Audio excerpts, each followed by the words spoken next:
Bienvenue sur DMG TV, les histoires mystiques. Tu es nouveau sur la page, n'oublie pas de t'abonner, de laisser un commentaire, de liker et de partager. Tu veux raconter une histoire? Il y a un numéro à l'écran là sur le plus 237 655 81 90 17. Envoie ton histoire et on va jouer ici sur YouTube, Facebook et TikTok. On poste tous les jours sur YouTube à 12h00. La chaîne YouTube c'est DMG TV. Et la deuxième chaîne YouTube c'est DMG TV, histoire mystique exclusive où on poste tous les 15h00 heure du Cameroun des histoires exclusives. Voilà, je vous invite à vous abonner partout, Facebook, YouTube, TikTok pour nous suivre. Et voilà, on fait les directs tous les mercredis et vendredis à 20h00 sur TikTok qui est toujours DMG TV. Partagez, commentez, ce qu'on fait, c'est pour sensibiliser. Ça ne coûte rien de nous donner un peu de force avec juste un like. Voilà, merci beaucoup. Écoutons la première histoire. Bonjour DGM TV, j'espère que ça va, j'espère que toutes les communautés qui nous suivent vont aussi bien. Je suis du Congo Brazzaville, plus précisément de Pointe-Noire, et je viens raconter une petite histoire qui s'est produite ici il y a de cela 5 ou 6 ans. C'est une histoire que nous avons vécue et qui a traumatisé beaucoup de gens. Donc, c'était à l'aéroport de Pointe-Noire. Il y avait un vol qui venait d'atterrir et il y avait un monsieur. Il était, je pense, un sud-africain, quelque chose comme ça. En tout cas, c'était un étranger. Ce n'était pas quelqu'un d'ici ou d'à côté. Donc, il est arrivé et il est tombé sur 2 hôtesses de l'air qui étaient aussi amies. Donc, il y avait une hôtesse de l'air de teint clair et une de teint un peu sombre. Donc il s'approche de celle au teint clair et il commence à lui faire la cour. En voyant qu'elle était plutôt intéressée, il lui tend sa carte et une somme de 100 000 francs CFA. Donc il lui dit de lui rejoindre à son hôtel, là où il était logé, le lendemain à midi. Il dit à la dame, viens à midi pile, soit à l'heure. Donc il s'en va. Sa copine à côté, en voyant que le monsieur avait donné de l'argent et que c'était une grosse somme, 100 000 francs CFA, elle s'est dit, waouh, ça là, c'est un bon pain. Donc elle dit, elle conseille sa copine, non, faut partir au rendez-vous, tout ça, faut aller. S'il te donne 100 000 pour le transport, ça veut dire qu'il te donnera encore plus et tout ça. Et sa copine qui avait déjà un rendez-vous le lendemain à la même heure avec son petit ami lui dit, non, moi je ne peux pas aller. Je priorise d'abord mon petit ami. Donc j'irai à mon rendez-vous. Soit après ça, je vais aller au rendez-vous de ce monsieur-là. Sinon, bon, j'irai n'importe quand. Donc voilà, c'est comme ça qu'elle prend l'argent et la carte, elle met dans son sac. Donc sa copine, voyant que c'était une chance inouïe, elle s'est dit non, non, non, non, je ne peux pas laisser passer ça. Donc elle récupère la carte de visite dans le sac de son ami. Et le lendemain, à 11h, elle se pointe à l'hôtel en question. Elle demande à voir monsieur Untel. La réception appelle monsieur Untel pour confirmer s'il a réellement un rendez-vous. Lui est étonné, il se dit mais j'avais rendez-vous à midi, j'avais randonné la dame à midi. Bon écoutez, faites-la monter. Donc l'ami en question monte et devant la chambre de monsieur qui dit non mais c'est pas toi que j'ai appelé. La dame dit si c'est moi. Il dit non non c'est pas toi que j'ai appelé. J'ai appelé ta copine, je l'ai bien vue. Je sais ce que j'ai vu en elle. Ce n'est pas toi. Elle insiste, dit mais oui, moi aussi je peux faire la même chose, t'inquiète pas. Je fais tout ce que tu veux, je te prends où tu veux, tout ça là. Le monsieur dit c'est pas toi. Tu peux partir. Dis à ta copine de venir, ce n'est pas toi. Elle dit non, c'est moi aussi je peux faire, elle n'est pas disponible, tout ça, tout ça. Elle commence un peu à parler, à vouloir convaincre le monsieur. Et le monsieur, il dit bon, d'accord, tu veux venir, ok, il n'y a pas de problème. Mais quand tu rentres, une fois que tu rentres, ça, tu ne ressors plus. Hein. On est bien d'accord. Il dit non, mais t'inquiète pas. Donc le monsieur lui cède le passage. Elle rentre. Quand elle rentre dans la chambre, elle s'installe. Elle voit que la chambre est belle. C'est une belle suite et tout. Elle est émerveillée. Donc, elle décide de se déshabiller. Tout le monsieur lui dit non, mais tu fais quoi? Ne te déshabille pas, hein. Elle dit oui, mais je vais me déshabiller, je vais m'apprêter pour toi. Le monsieur dit non, non, non, non, non, moi, c'est pas ça mon plaisir, j'ai un autre plaisir. Le monsieur s'installe sur la chaise, il soulève le pantalon et sur son pied, il y avait une plaie dégoulinante de pus, d'asticots pourris. La peau a changé de couleur. C'est-à-dire que ça puait, il y avait une senteur, mais alors là, pas possible. Une plaie, mais en profondeur. Et la dame, elle était choquée. Et là, elle sursaute et dit, mais comment une personne avec une telle plaie peut encore être vivante? Et là, elle se rend compte que je suis dans quelque chose de surnaturel. Là, elle commence à pleurer, elle commence à trembler.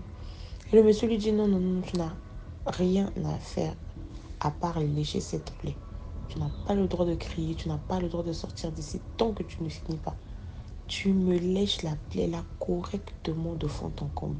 Je ne veux plus rien voir. Tout asticot, tout le pus qu'il y a, tout le sang, tout l'eau qui sort de la plaie. Tu m'avales ça.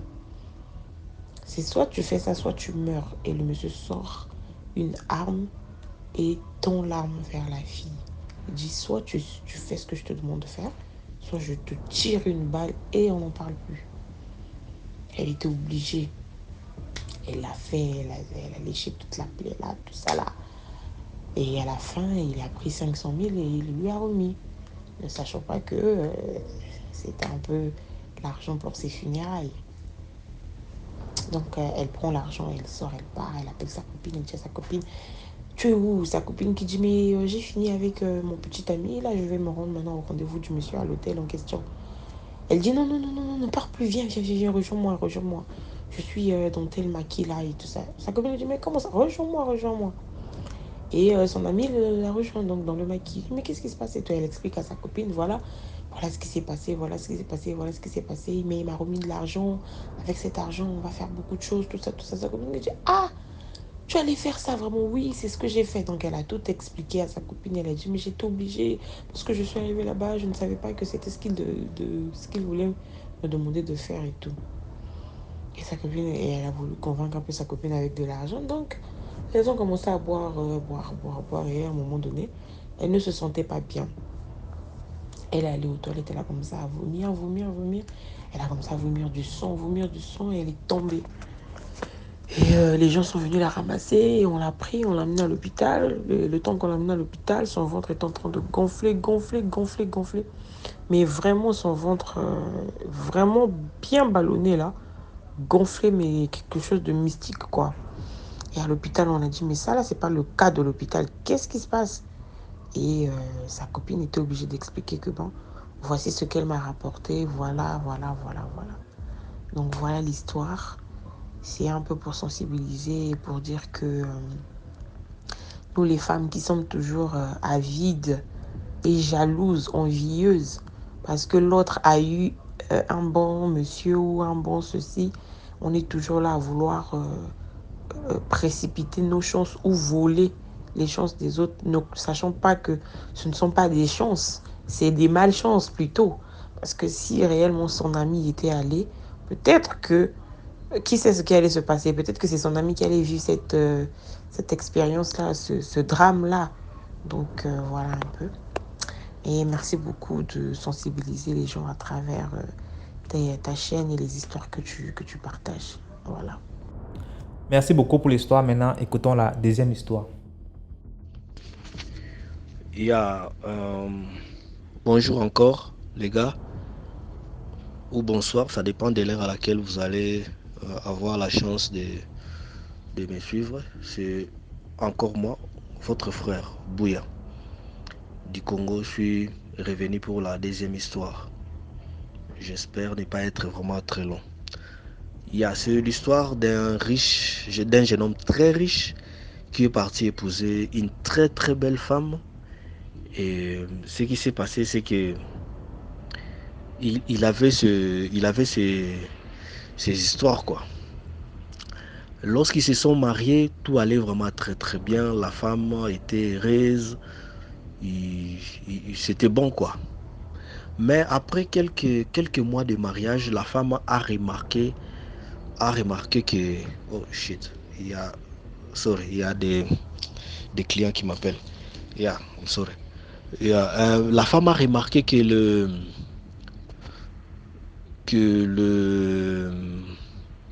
le mari, à chaque nuit, vers 2 heures du matin, le mari sortait la nuit à 2 heures du matin. Il allait au salon jusqu'à 6 heures du matin. Et il revenait, il dormait un peu. À 8 heures, il se lève, il part faire sa journée et il retourne et tout et tout. Mais tout était très bien, tout était nickel. La maison propre, une très bonne vie. Vous avez la classe, l'aisance et tout quoi. Et la femme était vraiment très jalouse. Et elle a commencé à se poser des questions. Pourquoi mon mari, à chaque 2 heures du matin,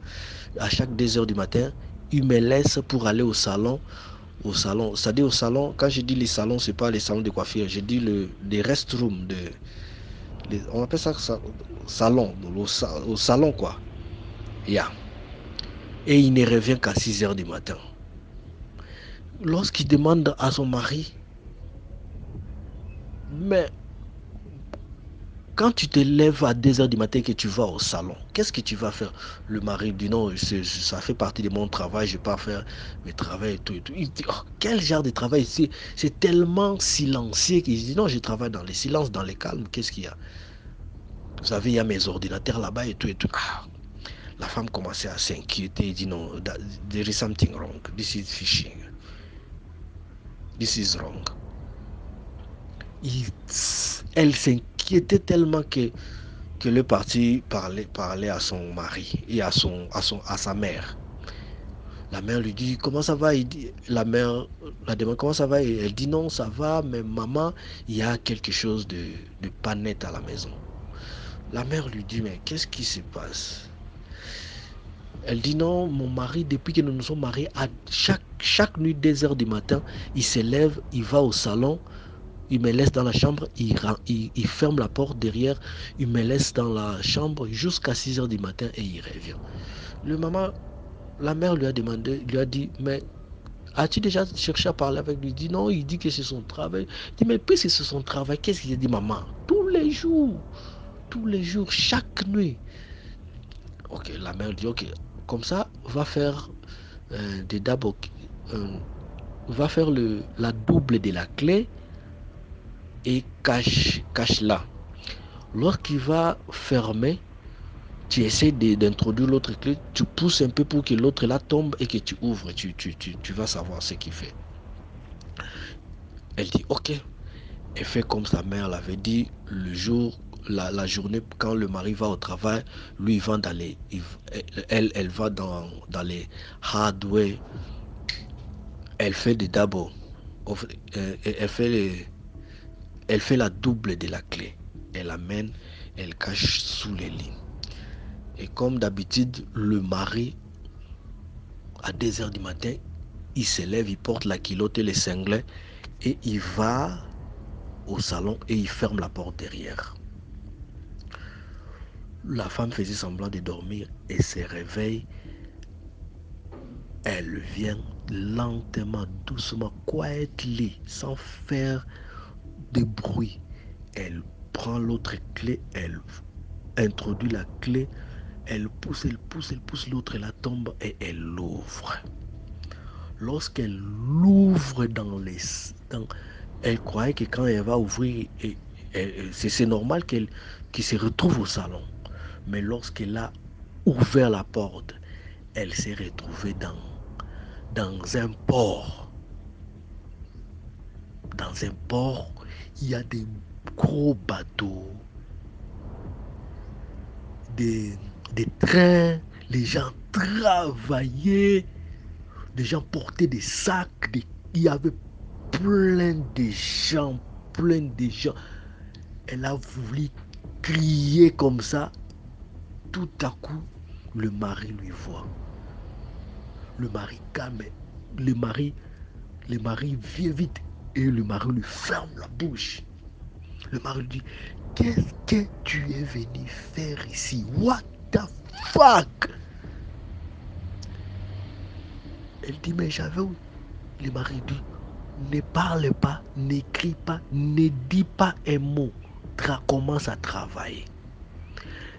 La femme lui dit, qu'est-ce que je vais faire? Il lui dit, va seulement prendre les sacs qui sont là-bas dans le bateau, va le mettre dans le train.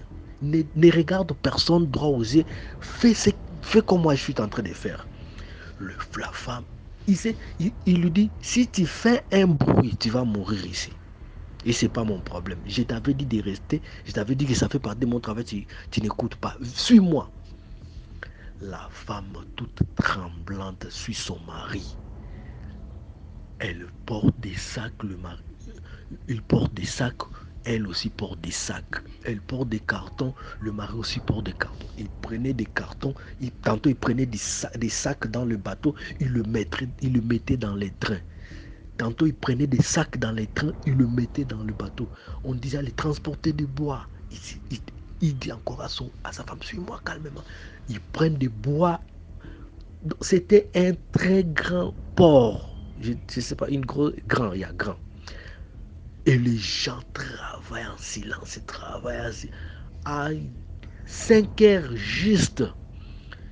Il y a eu une alarme. Pan! Le travail est fini, le train est parti, le bateau aussi est parti. Et il y avait une dame, je ne sais pas si c'est une mamie ou Ata ou Kiki. Tous les gens étaient alignés comme ça, pas de bruit. La dame là venait avec les cartons d'argent maintenant. Il prend, il donnait à chacun, à chacun, à chacun. Arrivé autour de l'homme, l'homme était devant sa femme. Arrivé autour de l'homme, on prend les cartons d'argent, on donne à l'homme. On prend les cartons d'argent, on donne à la femme. On donne à 6 heures juste. Le port est redevenu le salon. Les télévisions étaient là encore, et les chaises, la salle à manger, et tout, et tout, et tout. La femme dit, what? Donc c'est ce que toi tu fais? L'homme m'a dit, ferme ta gueule, je t'avais dit que ça faisait partie de mon travail. Comme tu as vu là, il s'agit de ça. Donc tu es aussi initié. Demain, le soir, à la nuit, 2 heures du matin, quand je veux me réveiller, tu te réveilles aussi, on vient au travail. Donc tout l'argent que tu as, c'est comme ça qu'on te paye. Il dit oui. Et lorsque tu vas en ville là-bas, tu vas, j'aime pas me promener, je cause avec mes amis. C'est la nuit que moi je travaille comme ça. Et lorsque je travaille comme ça, on me paye. Et c'est avec cet argent que tu vas à Dubaï et tout, et tout, et tout. C'est comme ça. Hein. La deuxième nuit maintenant, à 2 heures du matin, l'homme réveille sa femme. Réveille-toi, réveille-toi. La femme aussi se réveille. Elle porte aussi une culotte et une singlet. Le maillot du corps, quoi. Je ne sais pas si on appelle ça aussi de l'autre côté singlet. Le maillot du corps. L'homme aussi porte un maillot du corps et une culotte. Il ouvre le salon encore. C'était encore le port là. Ils ont travaillé, ils ont travaillé, ils ont travaillé, ils ont travaillé, ils ont travaillé. 5 heures juste, la sirène là est venue, donner encore à l'homme les cartons d'argent et à la femme aussi son carton d'argent. Et ils sont revenus. Et c'est ainsi que la femme a été aussi initiée. Ils sont devenus très très riches. Lorsqu'il est parti chez sa mère, la mère a dit, alors, qu'est-ce qui s'est passé quand tu as ouvert les salons? Qu'est-ce qui s'est dit? Ah, maman, c'était le travail. Moi aussi, je commence à travailler, c'est avec lui. Ah, maman dit, mais c'était pas... Tu peux pas m'en parler parce que, ah non, maman, non. C'était seulement le travail, il n'y avait rien. Mais il commence à donner l'argent à sa mère. Là. Mais tu es devenu riche comme ça. Ah, je travaille aussi. Mais tu travailles aussi. Moi aussi, je travaille la nuit seulement. Il y a certains ainsi qui sont devenus riches à tous les deux mains. Et voilà quoi, c'était ça ma petite histoire. Les gars, vous connaissez la consigne. Avant même de regarder une vidéo, vous la likez. S'il faut partager, vous partagez. Et vous demandez aux gens qui ne sont pas encore abonnés de s'abonner à la chaîne. Merci TMG TV. C'était Bouya, votre frère. Merci beaucoup pour l'histoire. Maintenant, écoutons la troisième histoire. Bonjour DMG, bonjour à toute la communauté DMG, j'espère que vous allez tous bien. Moi, ça va pas, la grâce de Dieu, juste un peu grippé, mais bon, le plus important, c'est la santé, comme on a coutume de dire. Likons, partageons, commentons, le but ici, c'est de sensibiliser. Merci à toi DMG et longue vie à ton initiative. Je suis l'une de tes fidèles abonnés. Je viens à vous aujourd'hui, pas avec une histoire mystique, mais une histoire qui qui pourra, une fois de plus, contribuer à l'éveil des esprits, si Dieu le veut, bien sûr. Je suis récemment allée rendre visite à un ami, une très bonne connaissance. Pendant que nous étions en train de papoter, il me dit, bon, j'aimerais te donner un conseil. On a pour habitude de vous dire que le dehors est risqué. Le dehors n'est pas bien. L'homme est méchant. L'homme avec grand H est méchant. Mais vous ne croyez pas. Faites attention. C'est vrai que ça se passe à toute période de l'année, mais nous sommes en fin d'année et c'est où le diable a le plus besoin de sang. Il faut faire très attention.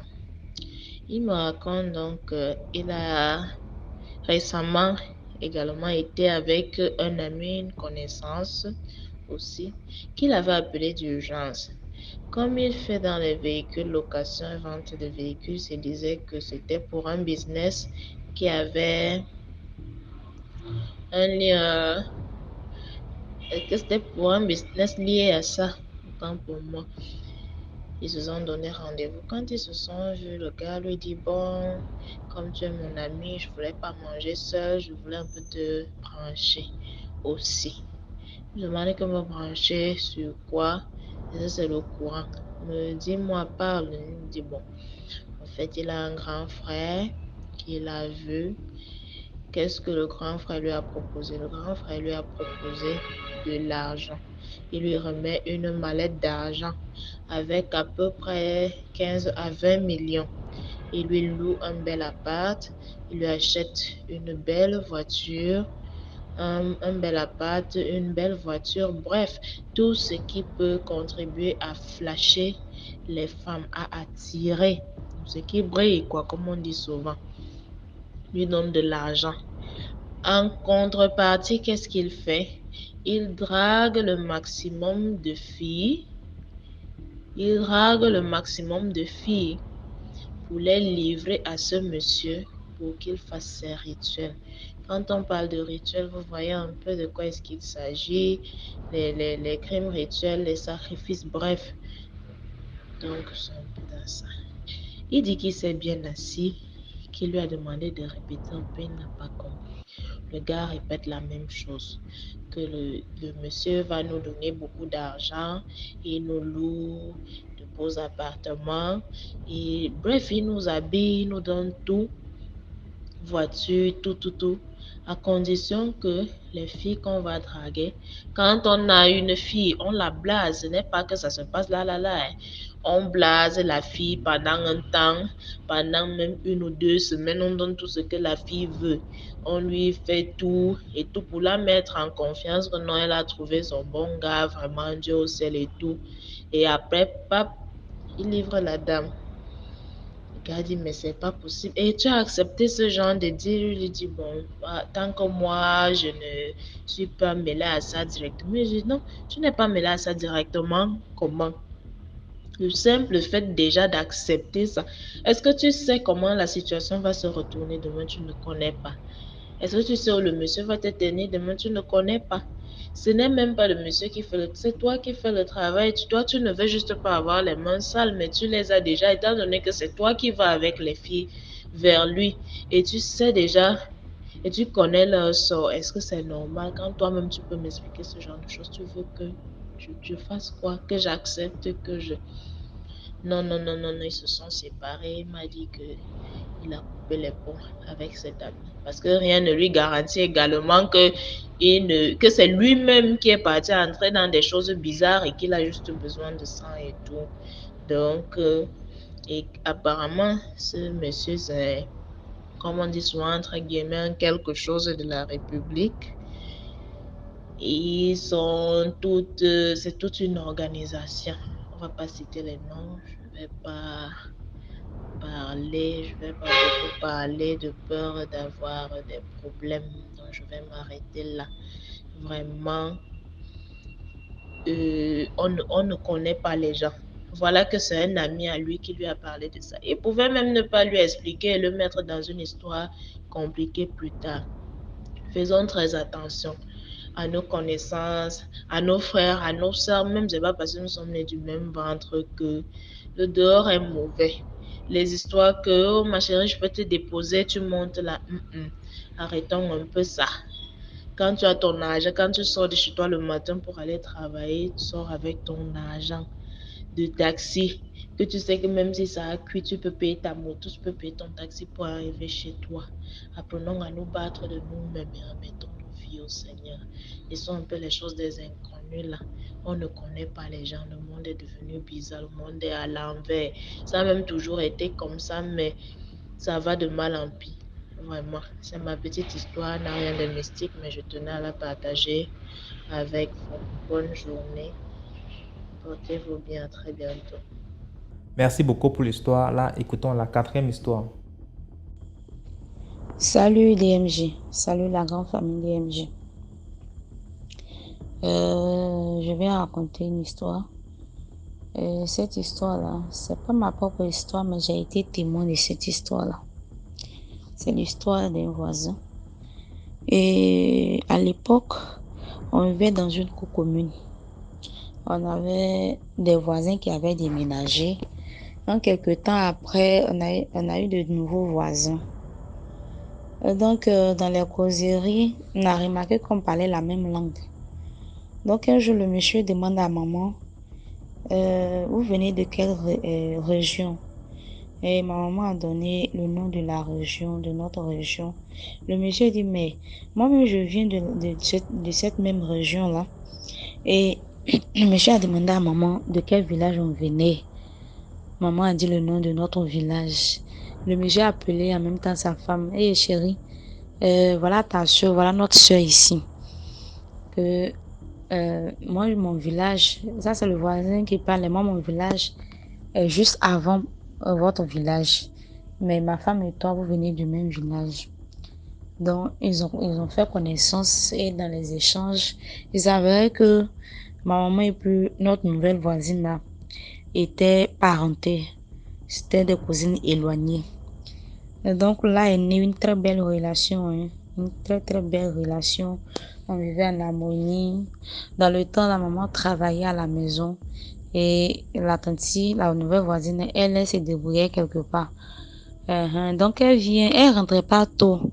Donc souvent qu'elle vient, elle appelle maman grande soeur parce qu'elle appelait maman grande soeur. Grande soeur, il a fait du riz, hein. Je n'ai pas un peu de sauce là-bas. Parce que souvent aussi son mari n'était pas là. Souvent il partait travailler dans les coins, il n'était pas là. Voilà. Donc on vivait comme ça en parfaite harmonie. C'était intéressant. C'était chic. Donc on était là et puis quelques temps après, ils sont venus nous annoncer que le monsieur a perdu son papa. Donc quand le monsieur perd son papa, ils font les funérailles, enterrement, tout ça. Et la vie a continué comme ça. On était dans notre coin. C'était comme ça, on était dans notre coin en tout cas.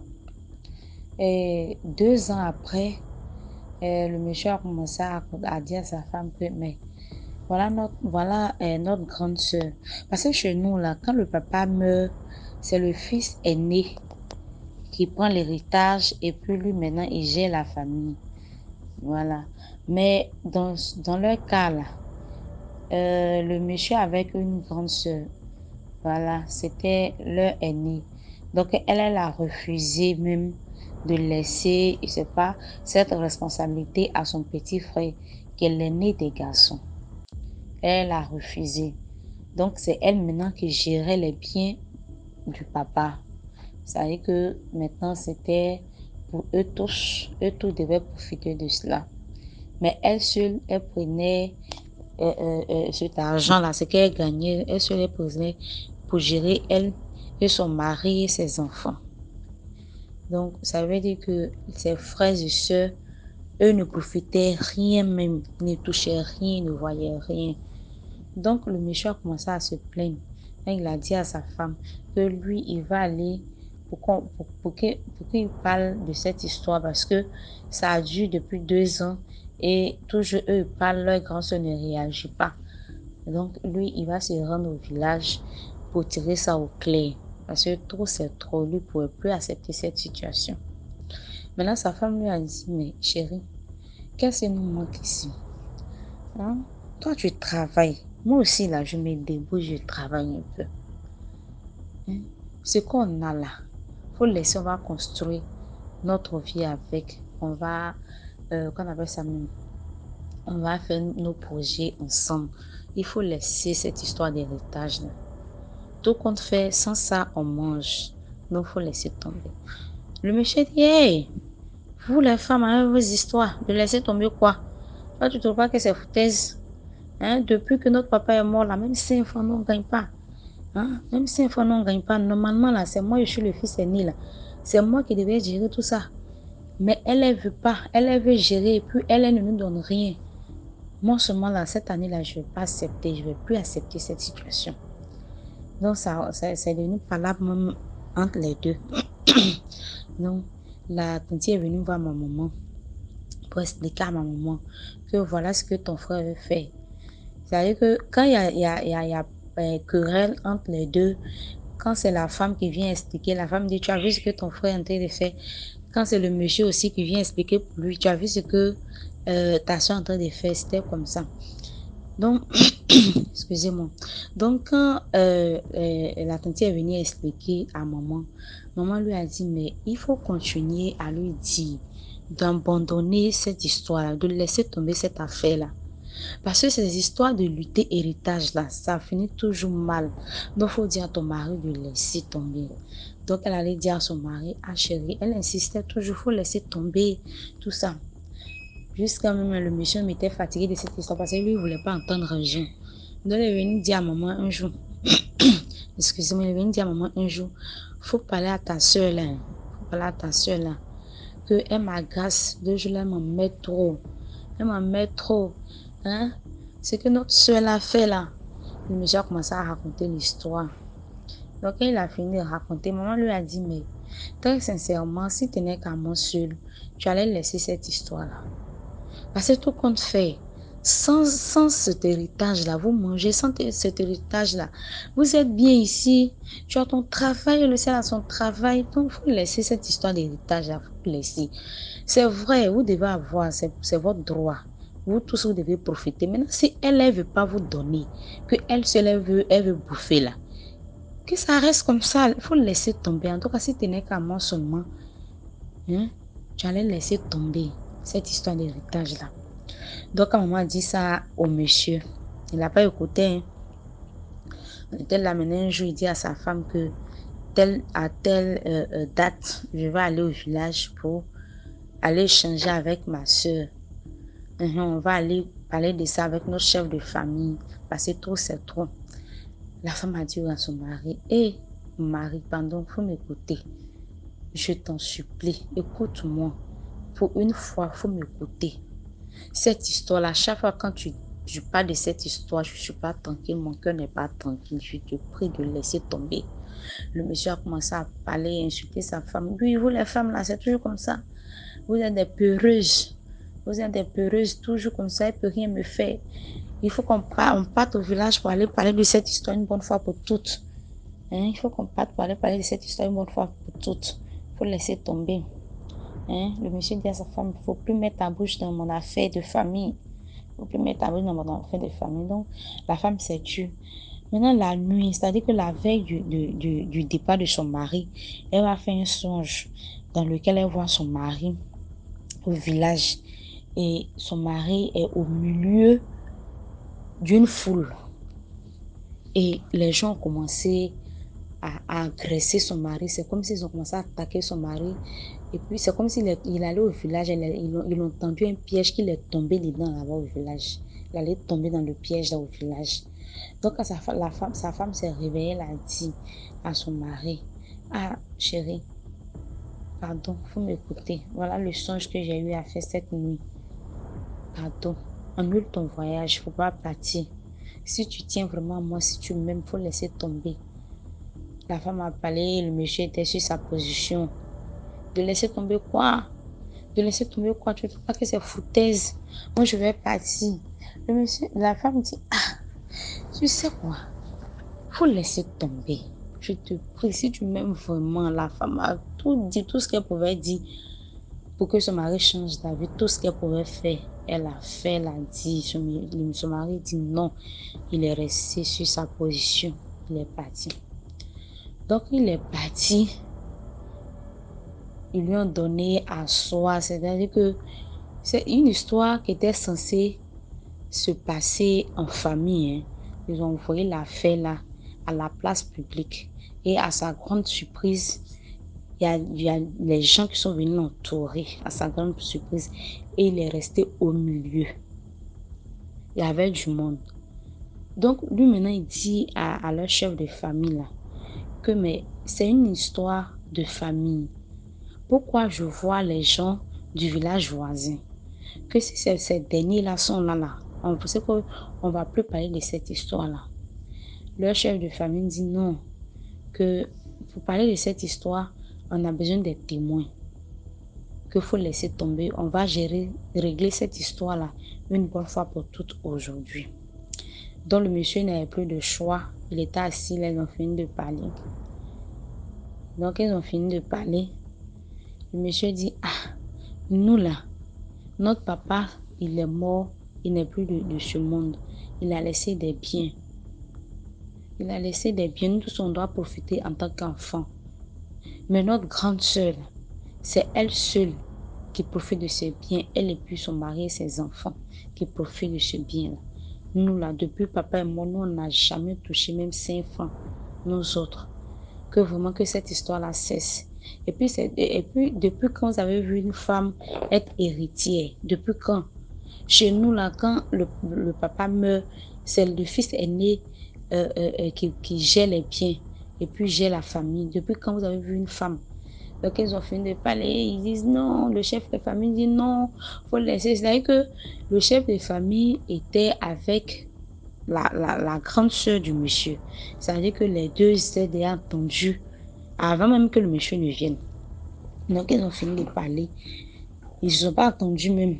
Et puis, le monsieur est rentré chez lui. Donc, le monsieur est arrivé.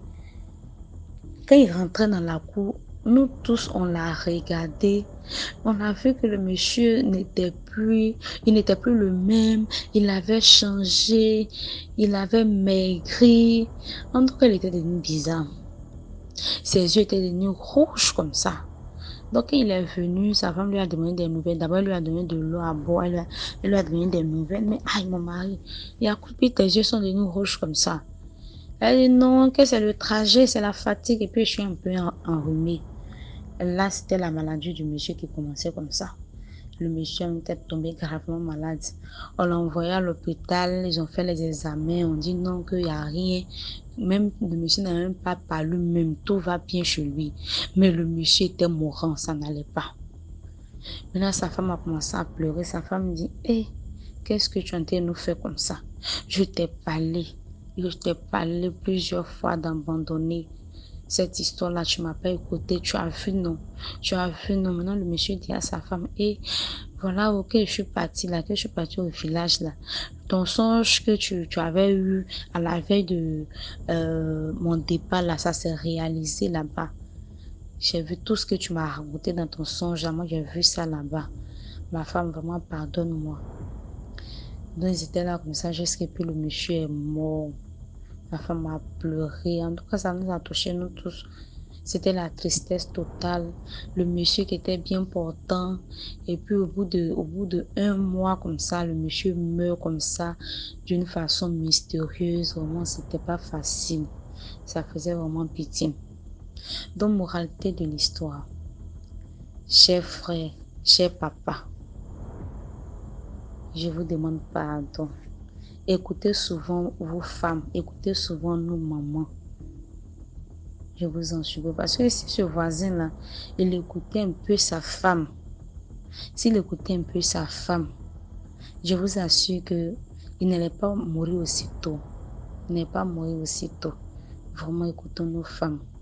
Il y a souvent, il y a des hommes qui disent, moi là, si j'écoute ma femme là, c'est comme si c'est elle qui porte la culotte, c'est comme si c'est elle qui me commande, c'est comme si c'est elle qui me dirige. Ça n'a rien à voir avec. Dieu a créé la femme pour qu'elle soit une aide pour l'homme, pour qu'elle soit une conseillère pour l'homme. Et puis souvent, là, il y a des situations qui veulent arriver, ou bien il y a des situations qui doivent arriver dans la vie de couple. Mais Dieu montre ça à la femme. Maintenant, toi, l'homme, si tu sais écouter ta femme, il y a beaucoup de choses que tu vas éviter. Il y a beaucoup de choses que tu vas échapper, vraiment. C'était ma petite histoire. Merci, à la prochaine. Merci beaucoup pour l'histoire. Likez, commentez, partagez. Là, on va écouter la 5e histoire. Bonjour la famille DMG, j'espère que tout le monde se porte bien. Je viens vous conter une histoire, je vais l'intituler Une visite surprise au village paternel. Dans les années 2003, nous décidons d'aller rendre visite aux parents de notre père dans son village. Déjà, il faudrait que vous sachiez que nous sommes issus de 2 pays différents. De l'Afrique de l'Ouest, papa, de l'Afrique centrale, maman. Donc, moi, je suis rentrée avec mon époux en 2000 au pays de mon père, puisque mon époux est du même pays que mon père. Donc, en 2003, ma sœur aînée décide de venir me rendre visite. Déjà sur place, j'avais ma petite sœur. Nous avions une petite sœur qui vivait déjà dans le pays de notre père. Donc moi, j'étais la deuxième et l'autre venait nous rendre visite. Et quand elle arrive, elle décide, elle dit, écoutez, qu'est-ce que ça vous dit, les filles? Ça vous dit qu'on aille faire une petite surprise aux parents de notre papa. Mais on fait la surprise même à papa, on ne dit rien. C'est quand on sera au village qu'on va l'appeler et lui dire que nous sommes à son village, dans son village. Je dis, d'accord, pas de problème. Moi, ça me disait rien. J'avais mon 3e enfant qui allaitait. Il avait 1 an et moi, je pense. C'est comme ça, nous décidons, nous louons un véhicule, une 4x4, Land Cruiser. Et quand nous avons décidé, mon époux me dit, tiens, comme toi tu vas au village de ton père, on y va, je vais vous accompagner. Ma sœur était venue avec son petit ami. Et ma petite sœur qui était avec moi dans le pays de notre papa, elle était mariée, mais elle est venue toute seule. Et c'est comme ça que 2 amis à mon époux, que nous avons connus dans notre pays, du côté pays de notre maman, c'est aussi des gens du même pays que notre papa, décident de nous suivre. Ils disent, écoutez, tiens, ça faisait longtemps qu'on ne s'était pas vus, maintenant qu'on s'est retrouvés, on va vous accompagner. Parce qu'on avait besoin des gens aussi pour conduire, parce que c'était long le voyage. Tous savaient conduire, sauf moi, bien sûr, et ma petite sœur.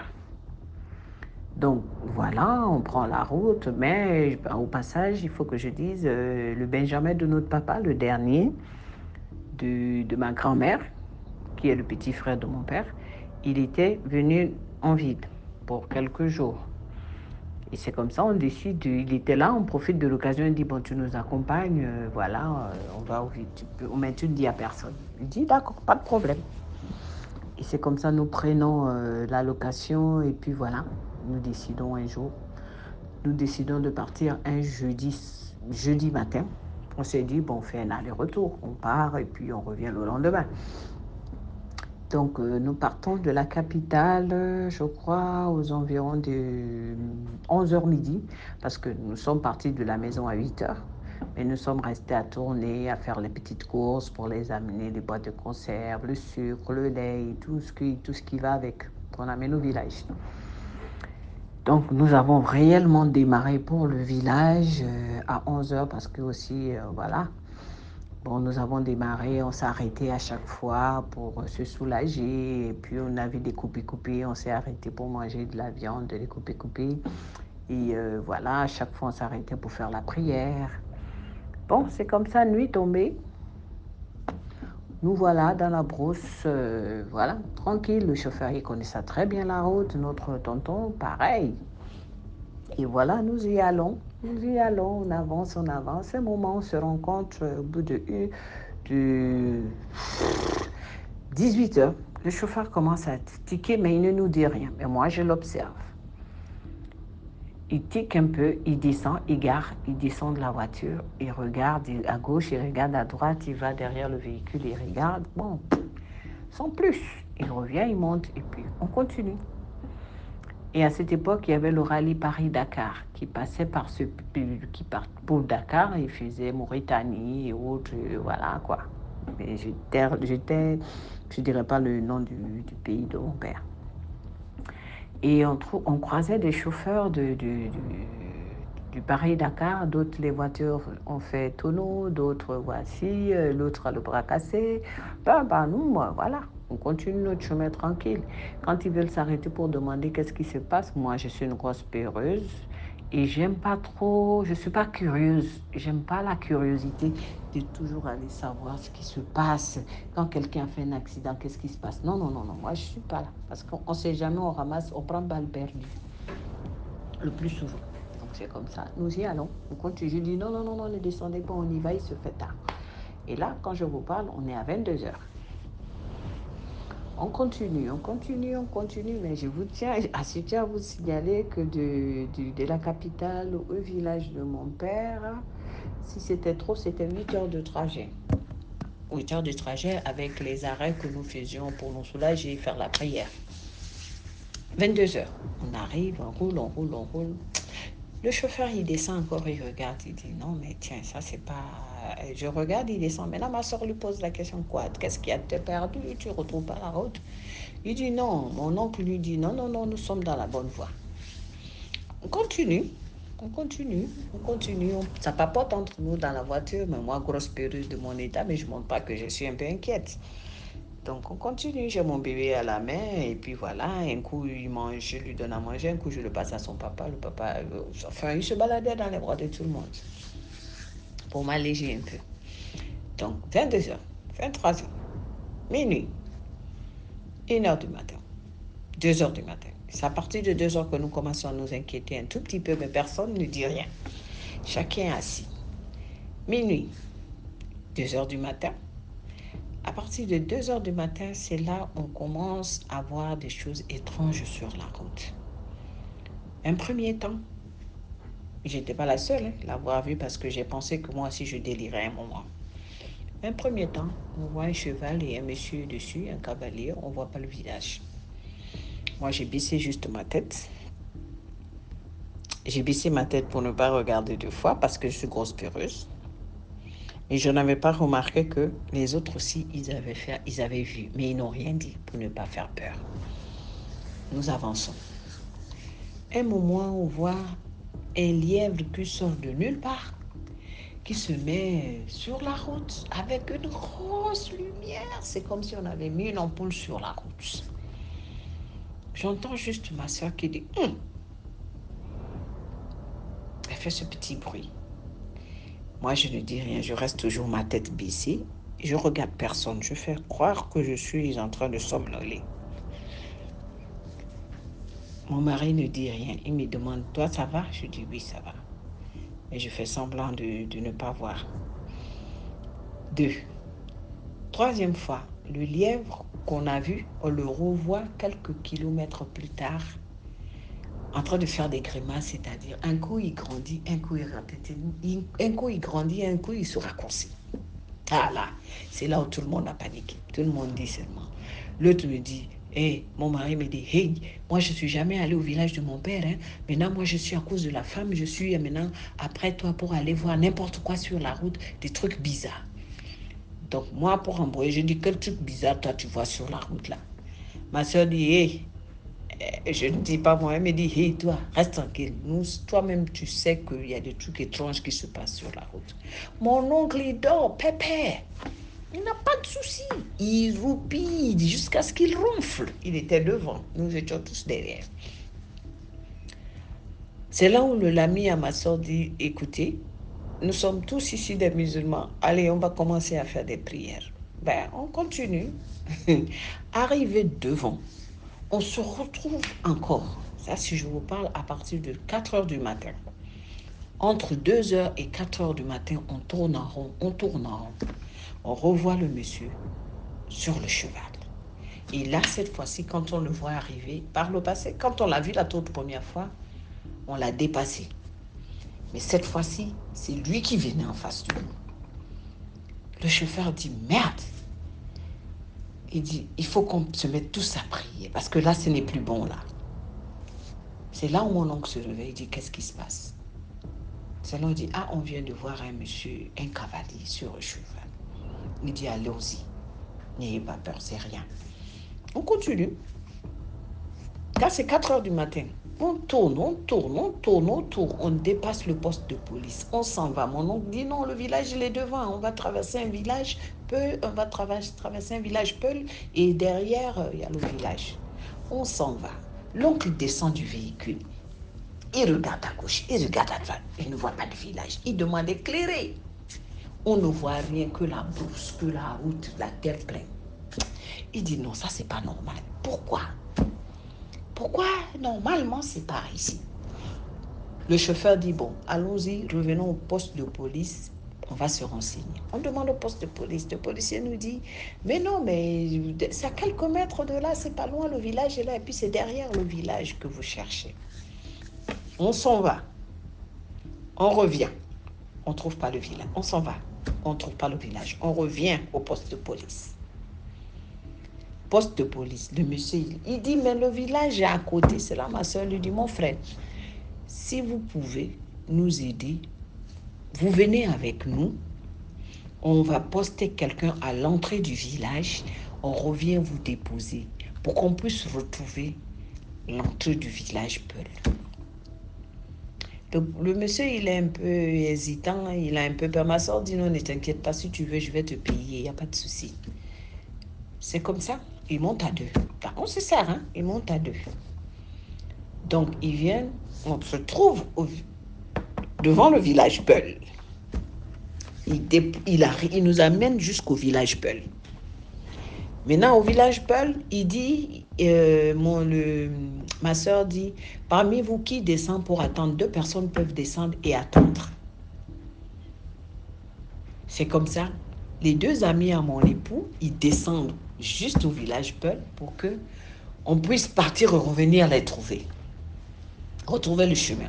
On revient déposer le monsieur au poste de police. Nous voilà qui repartons. Mais ça a trouvé qu'il y avait une tension dans le véhicule, pas possible. C'est-à-dire que nous étions tous sur les nerfs. Nous étions fatigués. C'est comme ça, maintenant, il faut repartir pour retrouver ces 2 gars à l'entrée du village Peul. On se perd encore. On ne les retrouve pas. On cherche, on tourne en rond. C'est là mon oncle dit, non, ça dort, il y a quelque chose qui ne va pas. Il y a quelque chose qui ne va pas. Il demande, est-ce que vous avez dit à votre père que vous venez voir dans son village? Ma soeur lui dit, oui, on a dit à papa. Il dit, vous êtes sûr? Il dit, oui, on a dit à papa. Donc c'est comme ça. Nous sommes restés à tourner. Quand on dit oui, on a dit à papa, alors qu'on n'a jamais dit à notre papa. C'était une surprise pour tout le monde.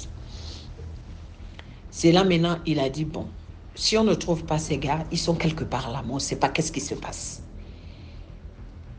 Donc mon oncle a sorti, il avait un petit couteau. Il a sorti le petit couteau et c'est là où il allait couper une herbe quelque part à côté. Il allait couper l'herbe. Et il est revenu. Il a dit, retournez au poste de police et vous revenez. Si vous allez revoir les deux garçons. Donc, on tourne pour revenir au poste de police. Les policiers, mais qu'est-ce qu'on n'a pas retrouvé nos deux amis que nous avons laissés devant le village? Puis il dit non, c'est pas possible. Le monsieur encore remonte dans la voiture parce que ma soeur lui avait donné 20 000 francs. Il dit, ok, revenez, allons-y, je vous accompagne. Il demande à son collègue, bon, maintenant viens, on va les accompagner. Tu prends le véhicule, on se met devant, il vient derrière.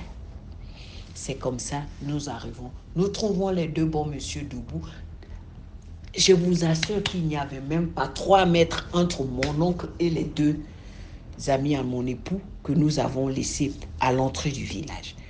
Donc, quand nous éclairons, nous voyons notre oncle. Et puis, quand nous éclairons encore bien, c'est comme ça, on voit les deux autres. Mais moi, mon oncle ne les voit pas. Mon oncle ne les voit pas. Et c'est comme ça. Le monsieur nous a dit, allez-y, nous accompagner jusque encore devant les deux amis, devant l'entrée du village. Il dit, bon, on va vous éclairer. Maintenant, vous pouvez partir. Mon oncle lui dit, non, c'est bon. Comme nous sommes déjà à l'entrée du village, le village Peul, il n'y a pas de problème. Vous pouvez repartir. Tout le monde remonte dans le véhicule. On dépasse le village Peul. Entre le village Peul et le village de mon père, il y a un fleuve qui traverse. Pendant la saison des pluies, vraiment, c'est vraiment un fleuve. Mais pendant la saison, l'harmattan, il n'y a pas assez d'eau. Donc, on peut traverser même à pied le fleuve. Nous sommes au niveau du fleuve. On est clair, mais on ne comprend rien. Le chauffeur ne comprend rien. Mon oncle dit, mais attendez, vous êtes sûr que vous avez dit à votre papa que vous venez dans son village? Ma soeur dit, oui, nous avons dit à papa. Mon oncle me regarde. Je dis, moi, je n'ai pas parlé avec papa. Hein. Voilà celle qui a parlé avec papa. Elle a dit, oui, elle a dit à papa. Mais moi, consciencieusement, je savais que c'était faux. Mais maintenant, là, c'est trop tard. C'est à tombeau ouvert. Mon mari me regarde.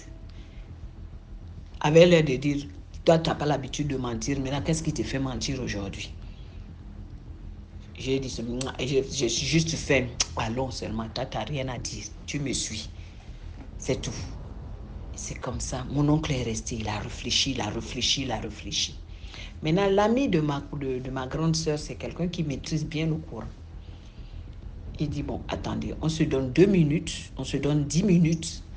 Dans 10 minutes, si on ne retrouve pas le village, on retourne à la capitale. Donc, nous sommes restés là, à pas. On parlait de tout. Mais la tension était vraiment insupportable dans la voiture.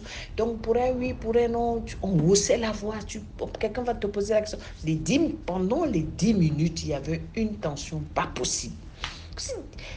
Moi, je ne parlais plus, hein. J'étais là seulement, je regardais tout le monde tellement j'avais peur dans mon cœur. Je me disais, ça y est, on ne sait pas où est-ce qu'on se retrouve. Mais je ne voulais pas faire savoir aux autres que j'avais peur, donc moi, je ne parlais pas. C'est là ma grande soeur m'appelle, elle me dit, madame, toi, tu ne parles pas. Je dis, madame, parce que je ne veux pas donner mon prénom. Elle me dit, madame, toi, tu ne parles pas. Je dis, C'est comme ça que je réponds. Je dis, Donc, les 10 minutes sont arrivées. Il dit, bon, au chauffeur, tu montes, passe-moi le volant.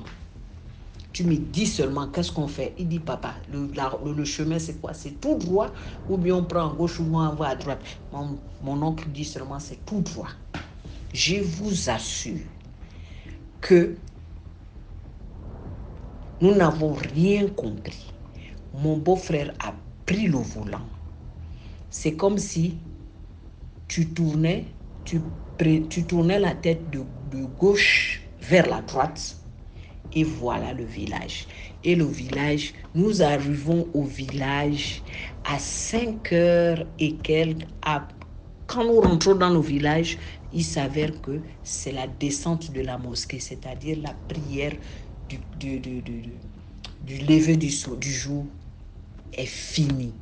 Donc quand nous mettons pied dans le village, nous arrivons dans le village, c'est là où nous attendons l'imam dire la fin de la prière, c'est-à-dire Assalamu alaikum wa rahmatullahi, Assalamu alaikum wa rahmatullahi. C'est comme ça que nous arrivons à voir le village.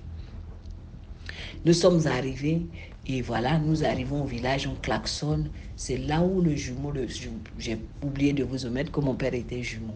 Le jumeau de mon père, il sort, avait l'air de dire, mais avec des lumières, les gens dans la maison, dans la famille, la cour, ils se disent, mais c'est qui vient à cette heure-ci comme ça, sans que nous sachions, nous n'avons pas été prévenus de l'arrivée des étrangers.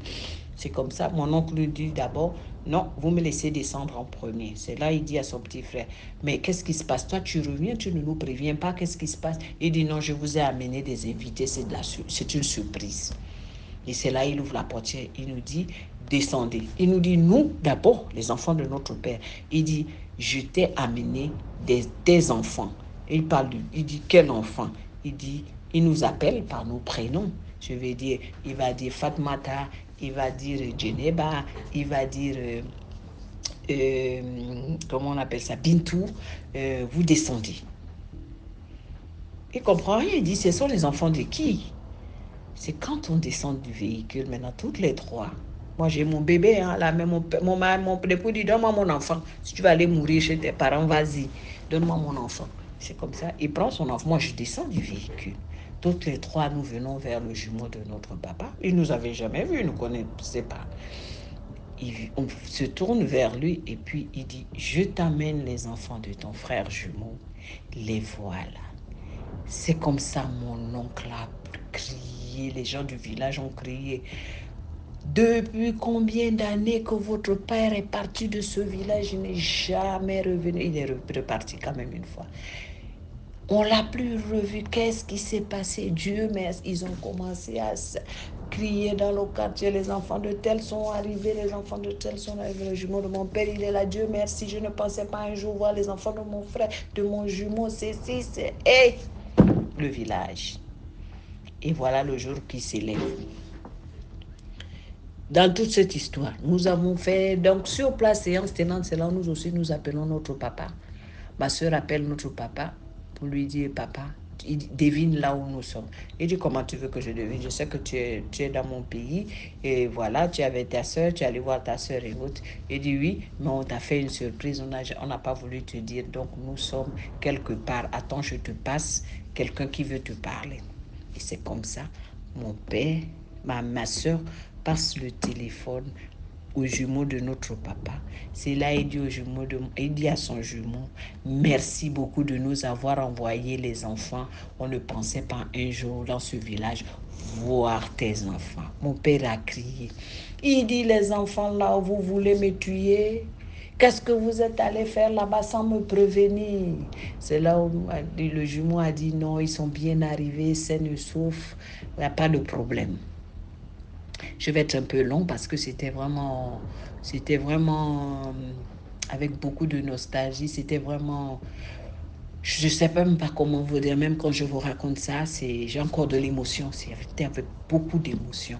Il dit, tous les villageois sont venus, même les gens qui n'ont aucun lien de parenté avec nous, tout le monde. En un rien de temps, 1 heure de temps, la cour familiale, la maison de mon grand-père était envahie par le monde. Envahi par le monde. Ce qui veut dire des gens venaient. On dit c'est des enfants. Ils disent non, c'est pas possible. On ne pensait pas pouvoir voir les enfants de ce monsieur ici. C'est pas possible. On ne pouvait pas. Non. Et notre frère, et notre ceci, et notre cela. Quand est-ce qu'ils pensent venir nous voir? Moi, je dis non, il viendra. Papa, il viendra. Ne vous inquiétez pas. Il viendra un jour. On ne sait pas quand il décidera de venir. Mais il viendra un jour. Les deux frères ont parlé, mon père et son jumeau, ils ont bien parlé, les deux ont pleuré au téléphone. Et voilà, le de Benjamin était à côté, lui, il était le roi, il est content, il a amené les enfants de son frère, voilà. Et donc, c'est comme ça. La suite, asseyez-vous bien.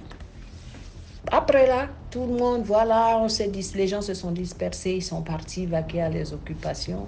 Et c'est comme ça que nous décidons d'aller nous coucher un peu. Ils disent non, rentrez vous reposer parce que vous n'avez pas dormi dans la nuit. Voilà. Donc c'est comme ça.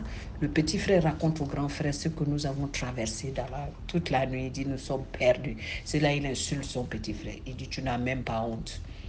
Comment toi tu peux prendre les enfants de ton frère? Sachant que leur papa est parti depuis plus de 30 ans de ce village. Comment tu peux prendre les enfants de ton frère et venir comme si tu allais au marché? Il dit, si ces enfants-là auraient eu un problème, tu savais que ton frère n'allait jamais te pardonner ça. Et il allait venir te gorger ici, là. Il allait revenir seulement pour te gorger, toi. Tu n'as même pas honte. C'est comme si toi, on ne t'a pas inculqué une éducation, on ne t'a pas inculqué des connaissances. Il dit, ah, mais lui-même, il ne sait pas ce qu'il lui a appris, il ne comprenait rien. Nous sommes perdus, sinon nous sommes arrivés, il y a belle lurette, mais nous avons pris trop de temps, nous sommes perdus, on a cherché l'entrée du village.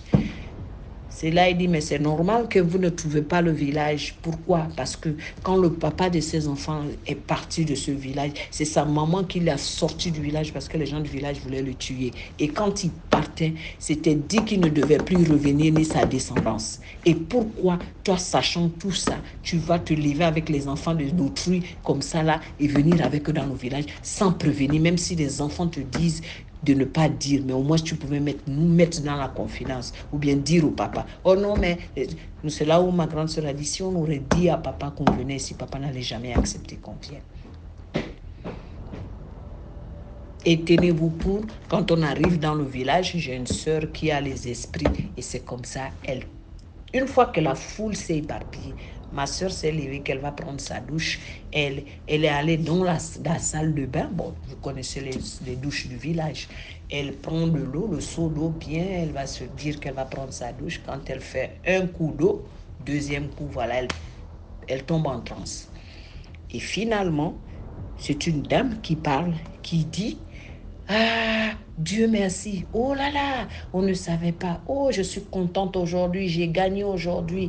J'ai gagné. Aujourd'hui, je vois mes petits-enfants qui sont venus fouler le seuil, la terre de leur père. Nous pensons qu'ils étaient perdus, ces enfants. On n'allait plus jamais avoir la descendance de notre fils dans ce village. Et c'est comme ça, nous avons tous été étonnés. À cause de cette phrase, je vous dis, nous n'avons pas mis du temps. Nous avions prévu de passer une nuit. Mais je vous assure que le jour s'est levé à 18 h. Nous avons pris le chemin du retour parce que nous avons décidé de ne pas dormir dans ce village.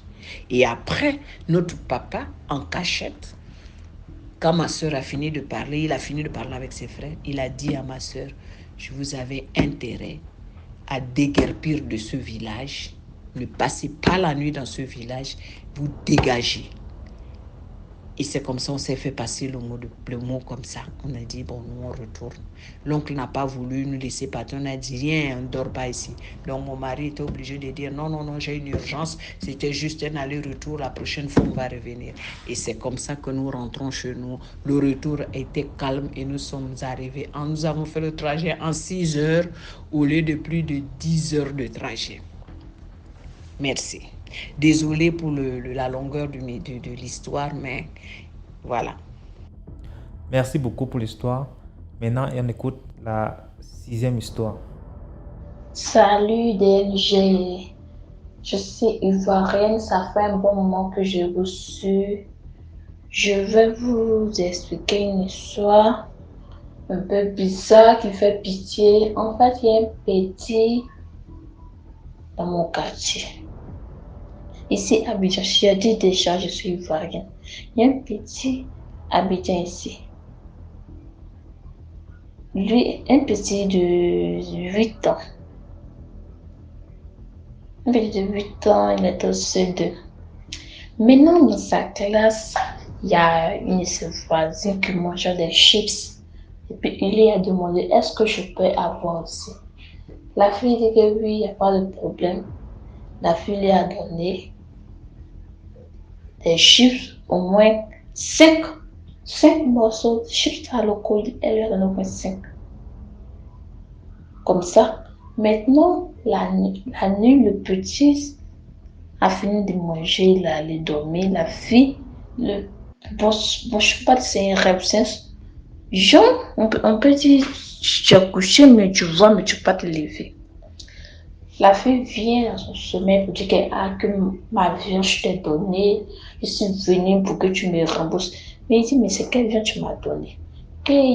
Aujourd'hui, c'est chips qui m'ont donné. Si tu veux des chips, je vais acheter une fois à l'école demain matin. Je vais acheter plus de donner. Il va dire non, que ma viande est donnée, que ta mère était donnée, que tu me rembourser. Le petit dit non, que moi je ne comprends pas. Pouf, elle a disparu, le petit s'est réveillé, il a commencé à crier, les parents sont venus lui demander. Il dit non, il n'y a rien, qu'il a rêvé. Donc les parents disent non, ok, c'est pas grave, qu'il laisse.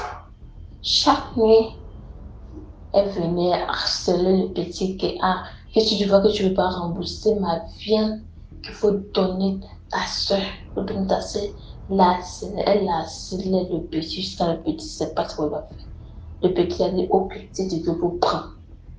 Donc lui, c'est dit ça comme ça. C'est dit ça comme ça. C'est pas que c'était un truc que j'ai a donné la vie de sa soeur comme ça. Elle a dit, ok, pourquoi? Le lendemain, les gens se réveillent. On va dans la chambre de sa petite soeur, on tape la petite ne se réveille plus. Elle a perdu la vie. Les parents commencent à pleurer. Ils ont enterré la fille. Un mois après, elle revient. Puisque tu donnes 5 morceaux, que tu as remboursé une partie, il reste encore 4 parties. Il faut donner quelqu'un encore. Et si dit, moi je comprends pas, je te donnais ma petite soeur, tu reviens encore, que je te donnais quelque chose encore. Que moi c'est. Il dit non. Surtout elle dit non, que si tu ne donnes pas quelque chose, c'est toi-même on va prendre. On met ta maman, on va prendre. Il dit non, c'est ça, je te donne mon grand frère. Il a pris, elle a pris au moins le grand frère. Pareil, les jeunes se portaient bien, sont allés dormir le lendemain, ils sont dans sa chambre, les jeunes ont perdu la vie, les parents commencent à pleurer, qu'est-ce que nous arrive? Il y a quelque chose qui ne va pas dans nos familles, on ne sait pas. Un mois après, la jeune fille revient encore, et c'est facile, il faut donner ta maman. Le petit dit non, que je ne peux pas, vous m'avez demandé ma petite soeur, mon grand frère, je vous ai donné, qui peut revenir encore, et vous voulez maman, que non. C'est ça, moi-même, je donne mon pied. Le petit a donné son pied. On se sénérique là-bas, ils ont mangé. Maintenant, en réalité, ici, en partant à l'école, le petit est tombé, une petite plaie, seulement qui vient du petit a commencé à s'élargir de jour et en jour. Donc, ils sont allés à couper le pied du petit. Mais la plaie ne finit pas. La plaie ne finit pas. Ça, ses parents commencent à dire que tu es notre enfant, que tu sais que tu es dans la sorcellerie, parle-nous. Parce que nous, on est fatigués de se soigner. À la longue où on va, on est obligé de tomber, on est obligé de mourir. C'est là le petit commençait à tout expliquer que tant, il y a une camarade dans l'école, c'est elle qui m'a fait, c'est moi j'ai donné ma petite soeur, c'est moi j'ai donné mon grand frère. Bon, la morale de l'histoire, c'est pour dire aux parents, conseillez bien vos enfants pour ne pas qu'ils puissent demander des trucs à l'école. En fait, c'est la morale de l'histoire, quoi. Conseillez bien vos enfants, ne demandez pas des trucs à l'école, même au quartier, ne demandez pas. Qui ne savent pas qui est qui. La sorcellerie, ce n'est pas qu'au village, ça se trouve en ville aussi. Merci DRG. Merci pour l'histoire. Voilà, c'était tout pour aujourd'hui. Abonnez-vous pour ne pas manquer la prochaine vidéo qui va être postée à 12h00 demain. Et d'ailleurs, on poste tous les jours à 12h00. Si vraiment tu aimes le concept, abonne-toi, donne un peu de force, laisse un commentaire, dis-moi d'où tu regardes la vidéo, partage. Merci, portez-vous bien. Rendez-vous demain pour une nouvelle vidéo.